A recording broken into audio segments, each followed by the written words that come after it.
Around 4,000 years ago, there was a man who built a small building for prayer. And when he finished constructing it, he raised his hands and he made the following dua: رَبَّنَا تَقَبَّلْ مِنَّا إِنَّكَ أَنْتَ السَّمِيعُ الْعَلِيمُ. Our Lord, accept this from us. You are the hearing and knowing. The name of that structure is the Kabbah, and its builder was Prophet Ibrahim. This simple structure was constructed by two men, father and son, in the middle of a desolate desert during a very lonely period of human history. Yet this very building would later become the direction of prayer for all of humanity, a place inhabited by angels and the home of blessings and abundance. It is the holiest site on earth, venerated by prophets and messengers, and today is visited annually by millions of people. How did this simple structure become the most sacred and exalted of them all? How was it raised to this level of fame and universal acceptance despite its very modest origins? No doubt that it ultimately boils down to ikhlas, sincerity, and tawfiq, help and assistance from Allah. But you see, when these ingredients are present, expect the butterfly effect. What is the butterfly effect? It's a term that was coined by Edward Lorenz, a meteorologist and mathematician who died in 2008. And this concept makes up part of chaos theory, which is a well-known branch in the field of physics. In simple terms, the butterfly effect is the notion that minute causes will eventually have massive effects. It was initially illustrated by the idea of a butterfly flapping its wings in the Amazonian jungle, which subsequently causes a storm to ravage in Europe. And I will share with you just a few examples of this notion in application. Did you know that in the early 1900s, a young Adolf Hitler applied to study at an art school? It is believed that during this process, he was rejected by a Jewish professor. By his own estimation, which is shared by many historians, this rejection ultimately shaped his metamorphosis from an aspiring bohemian artist to the embodiment of evil. Now, of course, we can only speculate how different history may have unfolded and how much tragedy could have been averted if Hitler had merely limited himself to watercolors. What ultimately happened, however, of course, is the wise qadar, decree of Allah, and this is an example of the butterfly effect. Did you also know that both world wars were sparked off by the mere wrong turning of a car? On the 28th of June 1914, a teenage Bosnian Serb called Gavrilo Princip went to Sarajevo with two other nationalists to assassinate the Archduke Franz Ferdinand, who was the immediate heir to the Austro-Hungarian Empire. The initial assassination attempt failed. A bomb exploded beneath the car behind the Archdukes and wounded the occupants. So, having believed that the plan had failed, the assassin made his way home and stopped off for a sandwich on Franz Joseph Street. Meanwhile, the driver of the Archduke was supposed to redirect his vehicle to an expressway to facilitate a high-speed escape. Somehow, however, this crucial message was not properly communicated, and the driver made the fatal mistake of turning onto Franz Joseph Street. The assassin, with the sandwich in his hand, realized that a golden opportunity was standing right before him. He rushed towards them and at point-blank range killed both the Archduke and his wife.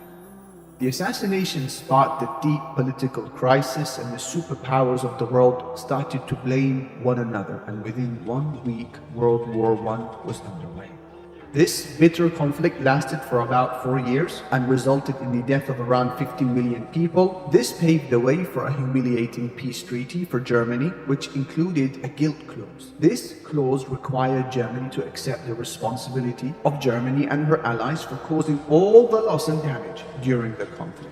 The treaty required Germany to pay billions of dollars to the Allies. This humiliating defeat provoked the anger of Germans and sparked a wave of nationalistic fervor in the country. These conditions were vital for enabling the rise of Hitler, whose expansionist ambitions paved the way for the Second World War. Now, this latter conflict was far bloodier than its predecessor and resulted in the loss of around 75 million lives. The Second World War's aftermath immediately led to the Cold War. During this time, there was a global division between East and West, with the United States and Soviet Union being the chief protagonists of the two sides. During this conflict, two different socio-economic systems found themselves engaged in conflict for about half a century. The Soviet Union's decline paved the way for America's ascension as the sole superpower of the world, which had massive repercussions for countries in the Middle East and other parts of the world. And the policies implemented by the United States in the region continue to have effects until this day of ours, all because of the wrong turning of a car. This, of course, is the wise qadar, decree of Allah, and it's a good example, perhaps, of the butterfly.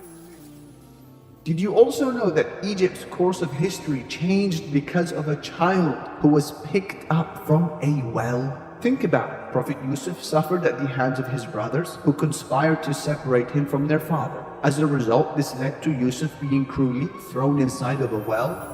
And then the sequence of events followed were amazing. He was found by a passing business caravan, which led him to Egypt, where he became a slave of Egypt's chief minister, Al-Aziz.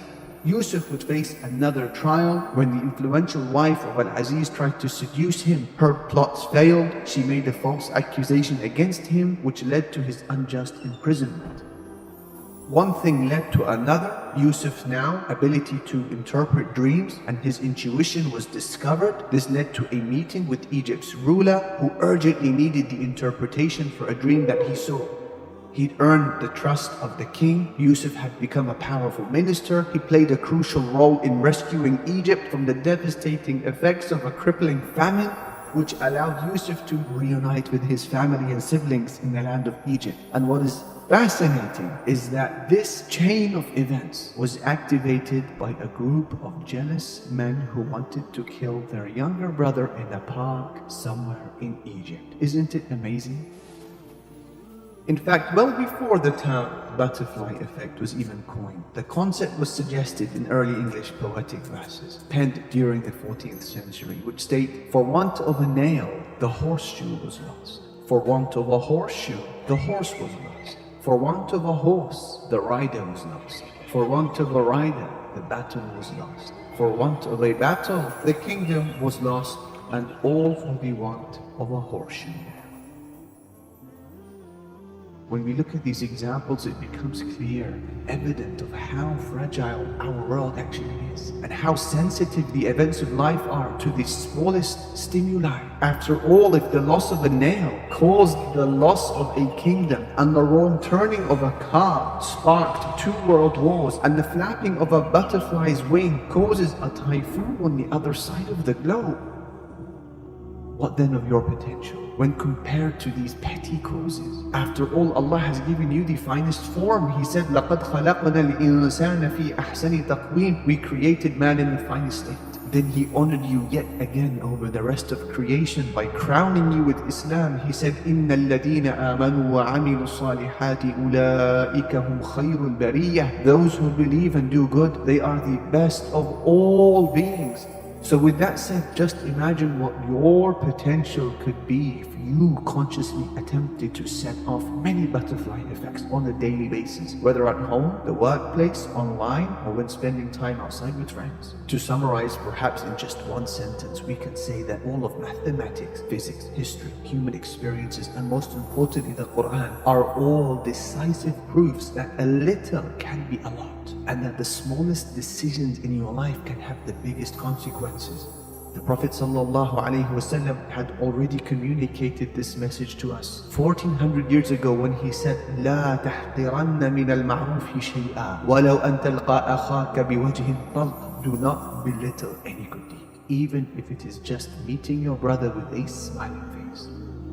This is a hadith which blows the spirit of life into the heart of every lazy being. It urges them to live with intentionality, purpose, and drive to work good deeds, regardless of their size and regardless of the coverage, and then to expect the best outcome. How many times has it occurred where a smile or a passing word of encouragement affects affected a person and sparked a chain of events of growth till they reached unimaginable heights. Similarly, how many times has a bad experience, be it an insult or any moment of humiliation, sparked the degeneration of the person till after the passage of many years landed him or her at an abyss of loss and failure. So the butterfly effect is real, and so do not belittle any sin, even if you classify it as minor. And similarly, do not belittle any good deed, even if it is just meeting your brother with a smiling face. So every morning, let this be one of the very first questions that you pose to yourself. What butterfly effects am I going to trigger on this day to change the course of my future and that of my ummah? This question has already been answered by those who have set for themselves the regular target of memorizing or teaching an ayah of the Quran on a daily basis. They don't belittle it. According to the butterfly effect, this simple action of theirs shall inshaAllah unleash a wave of good deeds on a prospective date known to Allah. Likewise, this question is already answered by those who never give up on making dua to their Lord, because how many times have their quiet prayers in the depths of the night sparked a chain of events which ended up changing the topography of land and demographics of nations. Furthermore, it's a question that is already answered by teachers who aren't bothered by their small online viewership or the few attendees at their halaqah session, regardless of whether they are held at home or in the masjid or online, because they realize that their contributions will flourish in ways that no computer could predict or simulate. And it's also a question that is answered by the heroes of this nation, its mothers, who resist the sustained campaigns against them which seek to belittle their role, but instead they realize that the cradle they rock at home with Allah in mind is to actually produce a progeny who shall rock the thrones of tyrants tomorrow and be their ticket to paradise. Every small good deed which you perform and promote today will become part of a much bigger picture tomorrow. For us as Muslims, the butterfly effect serves as a message that every good deed is a catalyst which draws you nearer to legacy creation and draws our ummah nearer to its recovery. Every Islamic post which you verify and then share, every evening halaqah which you deliver to your small family is reviving and is important. It used to be thought in the past that the events that changed the world were things like big bombs, maniac politicians, huge earthquakes, or vast population movements. But it has now been realized that this is a very old-fashioned view held by people totally out of touch with modern thought. The things that change the world, according to chaos theory, are the tiny things, I quote. So do what Prophet Ibrahim AS did. He put forward his good deed by building the simple structured Kabbah. Then he raised his hands in dua and he said, رَبَّنَا تَقَبَّلْ مِنَّا, our Lord, accept this from us. Then realize that when Allah sees sincerity, He gives acceptance. And if He gives acceptance, He sponsors your good deed. And if He sponsors your good deed, He will send it to the four corners of the globe. That is the great manifestation of a butterfly effect. So till the day you die, make a daily effort creating as many as you can.